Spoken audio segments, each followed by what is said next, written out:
Ukraine's pleas for aid found an audience in Seoul, where President Zelenskyy asked South Korea's parliament for the weapons to win the war. What can be essential for us, you have it, he told lawmakers.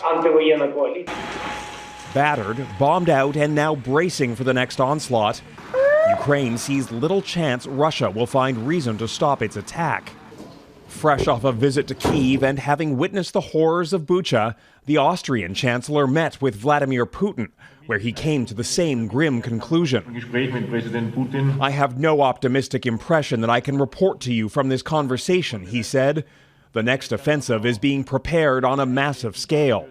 In an interview with state TV, Russia's foreign minister lowered expectations even further, warning Russia will not stop its assault to allow for peace talks. There would be no pause so long as a final agreement is not reached and signed, said Sergei Lavrov.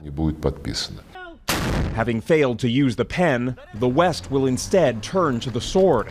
After Boris Johnson made a surprise trip to Kyiv Saturday, the UK says it will send more weapons. The EU says it will speed up the pace of weapons deliveries and consider sanctions on Russian oil and gas. The US says it's looking for ways to bolster Ukrainian air defenses immediately. We want to try to get them long-range air defense systems that we know they know how to use. Ukraine has warned the lull in fighting is a critical window for resupply ahead of the next, more brutal phase of the war.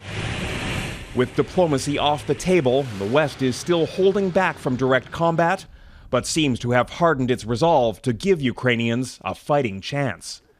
Jackson Proskow, Global News, Washington.